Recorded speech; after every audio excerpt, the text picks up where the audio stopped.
ద్రవ్యం. ద్రవ్యం అంటే ధనం లేదా డబ్బు. సరుకుల మారకంలో సామాజిక అవసరం నుంచి ఈ ద్రవ్యం ఏర్పడింది. సరుకు మరొక సరుకుతో నేరుగా మారే విధానానికి,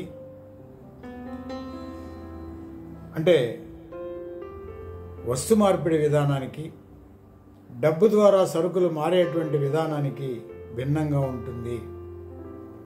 విలువకి ధన రూపం ఏర్పడిన తర్వాత సరుకుల ఉత్పత్తి విధానం కింద ఉత్పత్తి గావించేటువంటి లక్షలాది మంది వ్యక్తుల మధ్యన సామాజిక సంబంధం దృఢమైంది. ధన రూపంలో ఉన్నట్టు సరుకులో ఇమిడి ఉన్న పరస్పర వైరుధ్యాలు అధికమవుతాయి. శ్రమకి ఉన్న 2 లక్షణాలు చూసాం. ఒకటి సాధారణ శ్రమ, 2 ప్రత్యేక శ్రమ. ఈ రెండింటి మధ్యన వైరుధ్యం కూడా చూసాం. శ్రమ వల్ల ఏర్పడినటువంటి సరుకులో కూడా 2 విలువలు ఉంటాయి. ఒకటి విలువ, రెండవది ఉపయోగ విలువ. విలువ ధన రూపంలో రాగానే ఈ పరస్పర వైరుధ్యాలు మరింతగా అధికమవుతాయి. సరుకు అనేది 2 రూపాలు పొందుతుంది. ఒకటి సరుకు రూపం, రెండవది ధన రూపం. ధన రూపంలో మారకం జరిగినప్పుడు సరుకులకు బదులు డబ్బులు ఇస్తారు. అంటే ఆ డబ్బు లోపల ఆ సరుకు యొక్క విలువ ఇమిడి ఉంటుంది. అప్పుడు ఆ సరుకు యొక్క విలువ, దాని ఖరీదుగా వ్యక్తమవుతుంది. డబ్బు ద్వారా జరిగే విలువ వ్యక్తీకరణే ధర.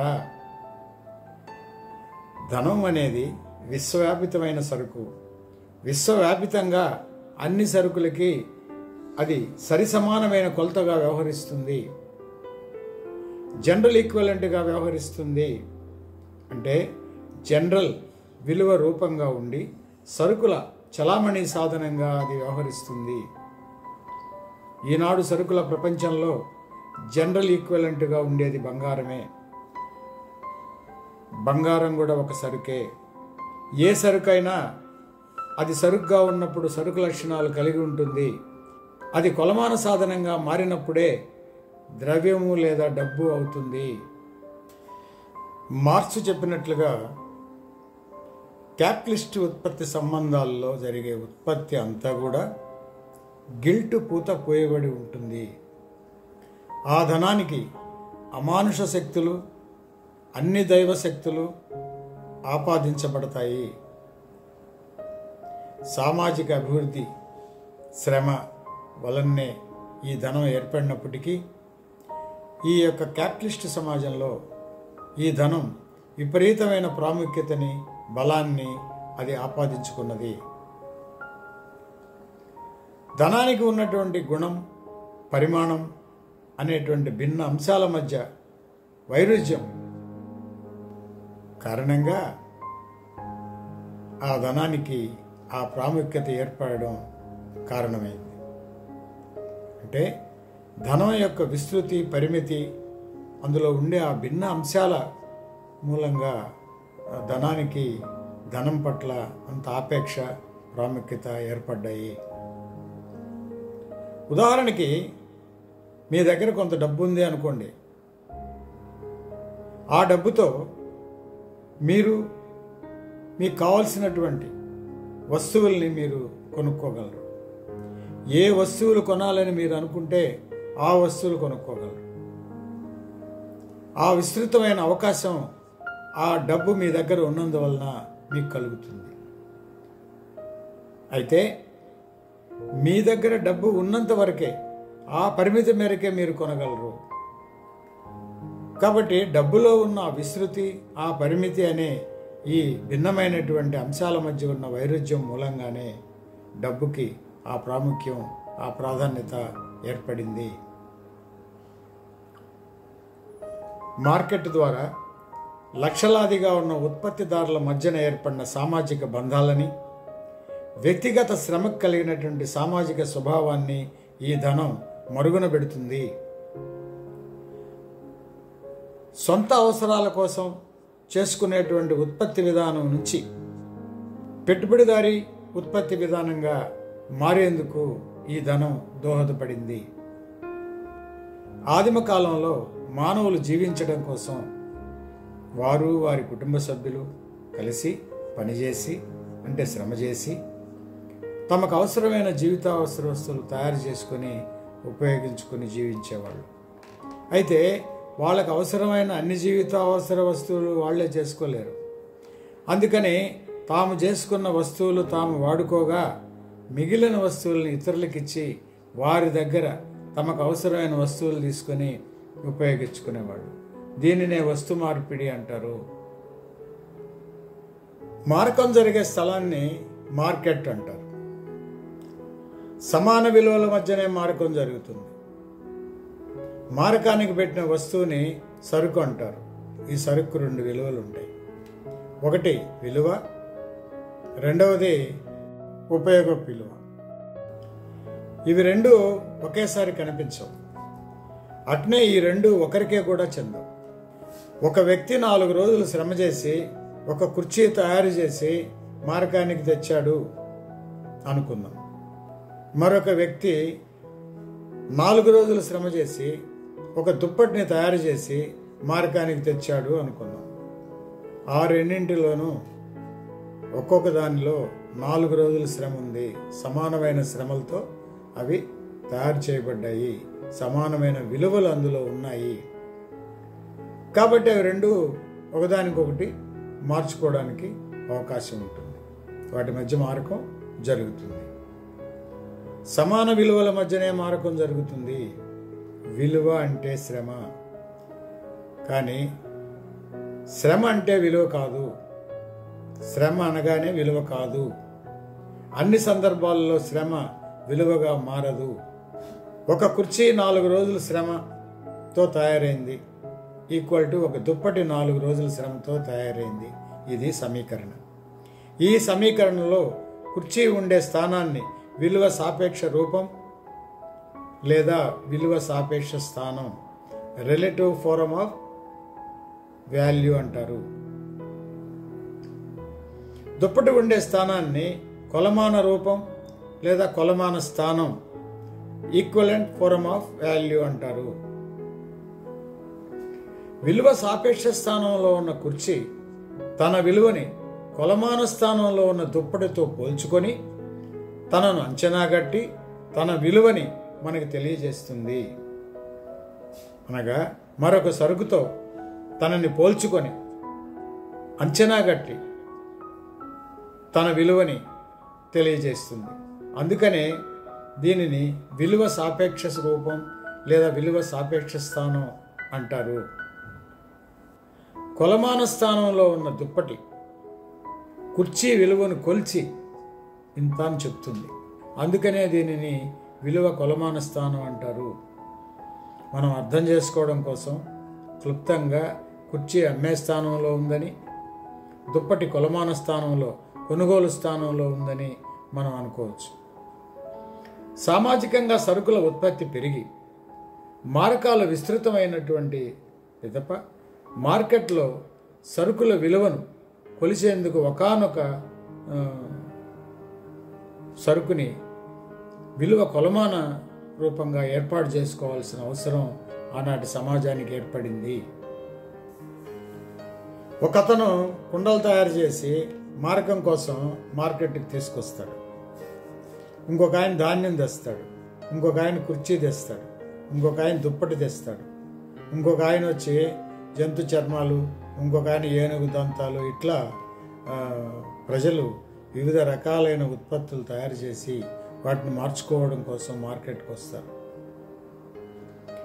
మారకంలో 2 సరుకులు సమాన విలువలు కలిగి ఉంటేనే మారుతాయి. అట్నే ఉపయోగ విలువలు వేరువేరుగా ఉండాలి. అదేవిధంగా మనం ఇచ్చే సరుకు యొక్క ఉపయోగ విలువ ఎదుటి వాళ్ళకి అవసరమై కూడా ఉండాలి. ఇది ఉంటేనే మారకం జరగదు, లేకపోతే ఆ మారకం జరగదు.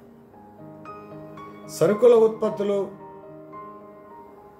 అధికమై విస్తృతమై మారకాలు పెరిగిన తర్వాత సరుకుల మారకం కష్టమైంది. కష్టతరమైంది. అందుకని సరుకుల మారకానికి మధ్యంతరంగా ఒక సరుకుని కొలమాన రూపంగా ఏర్పాటు చేసుకోవాల్సిన అవసరం ఆనాటి సమాజానికి ఏర్పడింది. కొలమాన రూపంగా, కొలమాన సాధనంగా ఉండే యొక్క సరుక్కి కొన్ని ప్రత్యేకమైన లక్షణాలు ఉండాలి. ఏమిటవి అంటే, ఒకటి, ఆ కొలమాన సాధనంగా ఉండే సరుకు అది నశించిపోయేటట్టుగా ఉండకూడదు. తేలిగ్గా, సులభంగా ఒక చోటు నుంచి మరొక చోటుకి దాన్ని తీసుకుపోయేటట్టుగా అనుకూలంగా ఉండాలి. ఎక్కువ విలువను కొలిచేటప్పుడు హెచ్చు చేసుకోవడానికి, తక్కువ విలువను కొలిచేటప్పుడు విభజించి తగ్గించడానికి అది అనుకూలమైన సరుకుగా ఉండాలి. ఇట్లా ఈ లక్షణాలు ఉండే సరుకుని ఒకదాన్ని ఎంపిక చేసి ఆనాటి సమాజంలో సరుకుల మారకం కోసం సరుకుల కొలమాన సాధనంగా ఏర్పాటు చేసుకొని సరుకుల చలామణి సాగించారు. మొదట్లో ఈటెలు, బల్యాలు, ఏనుగు దంతాలు, జంతు చర్మాలు, ధాన్యం ఇటువంటి ఈ కొలమాన సాధనంగా ఉపయోగించినప్పటికీ కాలక్రమంలో సమస్యలు తలెత్తాయి. అందుకని బంగారు, వెండి, రాగి లాంటి లోహాలని ఉపయోగించడం ప్రారంభించారు ఆనాటి ప్రజలు. ఒక కుర్చీ 4 రోజుల శ్రమతో తయారైంది, ఒక దుప్పటి 4 రోజుల శ్రమతో తయారైంది. ఈ సమీకరణలో అమ్మే స్థానంలో ఉన్న కుర్చీ చేయడానికి 4 రోజులు, కొలమాన స్థానంలో ఉన్న దుప్పటి చేయడానికి 4 రోజులు శ్రమ అవసరం అవుతుంది. వీటిలో 2 విలువలు సమానంగా ఉన్నాయి కాబట్టి అవి ఒకదానితో ఒకటి మారగలుగుతాయి. విలువ అంటే శ్రమ, సమాన విలువల మధ్యనే మారకాలు జరుగుతాయి. 1 గ్రాము బంగారం భూమిలో నుంచి వెలికి తీసి దాన్ని శుద్ధి చేసి మార్కెట్లోకి తీసుకురావడానికి 8 రోజుల శ్రమకాలం అవసరం అవుద్ది అనుకుందాం. అప్పుడు ఒక కుర్చీని 1/2 గ్రాము బంగారం ఇచ్చి మార్చుకోవచ్చు. ఎందుకంటే కుర్చీలో 4 రోజుల శ్రమ ఉంది, 1/2 గ్రాము బంగారంలో 4 రోజుల శ్రమ ఉంది కాబట్టి మార్పిడి చేసుకోవచ్చు, సరిపోతుంది.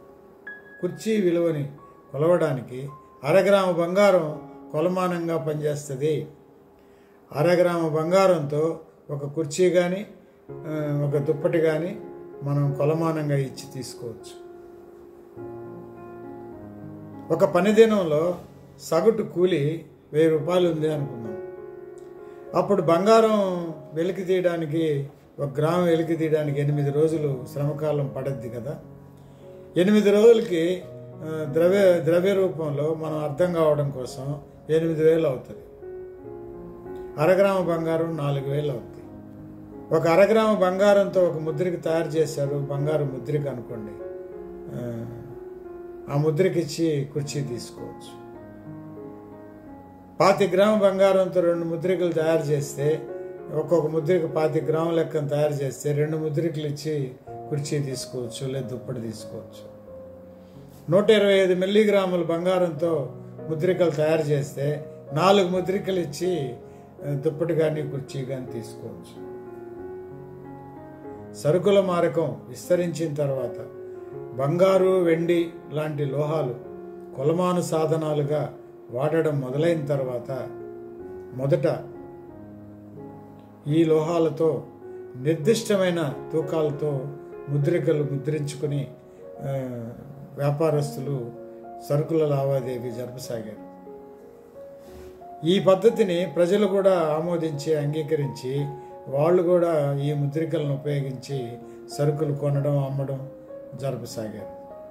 అయితే ఒక దశలో ఈ ముద్రికలు చేతులు మారి అరిగిపోవడం, వాటికి ఉండాల్సిన తూకాలు ఉండకుండా కొన్ని తక్కువగా ఉండడం, ఇటువంటి సందర్భంలో ప్రజలు వాటిని తీసుకోవడానికి తిరస్కరించి సమస్యలు వచ్చిన సందర్భంలో ఆనాటి ప్రభుత్వాలు జోక్యం చేసుకొని ఖచ్చితమైన తూకాలతో రాజముద్రతో కూడినటువంటి ముద్రికల్ని తయారు చేసి ప్రజల్లో చలామణికి పెట్టారు. వీటిని నాణ్యాలు అన్నారు. దీనినే ద్రవ్యము అంటారు. సరుకుల మారకంలో కొలమాన రూపంగా ఉన్నటువంటి సరుకే పరిణామం చెంది ద్రవ్యంగా ఏర్పడింది. పెట్టుబడిదారీ విధానం అభివృద్ధి అయ్యి అధిక సంఖ్యలో మారకం పెరిగిన తర్వాత బంగారాన్ని ప్రాతిపదికగా పెట్టి, హామీగా పెట్టి, నాణ్యాలకు బదులుగా కరెన్సీ నోట్లను ప్రభుత్వం విడుదల చేసి చలామణిలో పెట్టింది. ప్రభుత్వం ఇచ్చిన హామీ ఫలితంగా కరెన్సీ నోట్లని ప్రజలు అంగీకరించి అమ్మకం, కొనుగోలు లావాదేవీల్లో వినియోగించసాగారు. అయితే ఎంత కాగితపు కరెన్సీ ప్రభుత్వం ప్రజల్లోకి విడుదల చేస్తుందో ప్రభుత్వ ఖజానాలో అంత బంగారం హామీగా ఉండాలి. అది పరిస్థితి. కాగితం డబ్బు బంగారానికి ప్రతినిధిగా వ్యవహరిస్తుంది. ప్రజల్లో తిరిగి అరిగిపోవడం దీని పని. వెనుక హామీగా ఉండడం బంగారం యొక్క పని. బంగారానికి ఈ కాగితం డబ్బు ప్రతినిధి మటుకే. వస్తుమారకం పద్ధతిలో కుర్చీ, దుప్పటి మారాలంటే వాటి విలువలు సమానంగా ఉండడమే కాకుండా ఉపయోగ విలువలు భిన్నంగా ఉండాలా. అవి ఒకదానితో ఒకరికి అవసరం ఉండాలా. అంటే దుప్పటి ఇచ్చాయనికి కుర్చీ అవసరమై ఉండాలా, కుర్చీ ఇచ్చాయనికి దుప్పటి అవసరమై ఉండాలా. లేకపోతే మారకం జరిగేదానికి అవకాశం ఉండదు. డబ్బు రంగంలోకి వచ్చిన తర్వాత సరుకు యొక్క ఉపయోగ విలువతో లంకె లేదు, లంకిపోయింది. విలువ ప్రాతిపదికగానే తమ సరుకులు డబ్బుతో మార్చుకోగలరు. మారకం విలువ సంబంధంతోనే, విలువ ప్రాతిపదికగానే జరుగుతుంది. డబ్బు అంటే విలువ, విలువ అంటే శ్రమ. ఒక వ్యక్తి దగ్గర కొంత డబ్బు ఉంది అంటే ఆ వ్యక్తి దగ్గర కొంత శ్రమ ఉంది అని అర్థం. ఆయన దగ్గరున్న డబ్బుతో కొన్ని వస్తువులు, ఏ వస్తువులు అయితే కొనగలడో అవన్నీ ఆయన దగ్గర ఉన్నట్టు లెక్క. డబ్బు అనేది జనరల్ విలువ రూపంలో ఉండి శ్రమను గొల్చేటువంటి పాత్రగా ఉంటుంది. డబ్బు చేసే పనులు. డబ్బుతో ఏ వస్తువైనా వెంటనే కొనగలం. వస్తు మార్పిడి పద్ధతిలో వెంటనే మార్చుకోవడం అంత సులభం కాదు.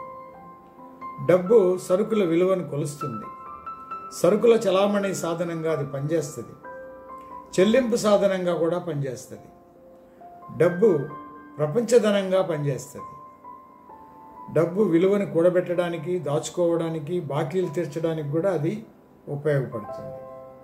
డబ్బు సరుకు యొక్క ఉపయోగ విలువలతో లింకు లేకుండా అమ్మకం, కొనుగోలు ఈ డబ్బు వల్ల జరపచ్చు. డబ్బు రంగంలోకి వచ్చిన తర్వాత అమ్మకం, కొనుగోలు విడగొట్టబడ్డాయి. అంతకుముందు వస్తుమారకం పద్ధతిలో అమ్మకము వెంటనే కొనుగోలు పక్కపక్కనే ఉండేది. ఇప్పుడు అట్లుండదు. ఇక్కడ అమ్మకం జరిపి ఎక్కడో కొనుగోలు చేయొచ్చు. ఒక్క కొనుగోలుతో అనేక అమ్మకాలు కూడా చేయొచ్చు. ఈ డబ్బు విశ్వవ్యాప్తమైన సంపదలకి ప్రతినిధిగా ఉంటుంది.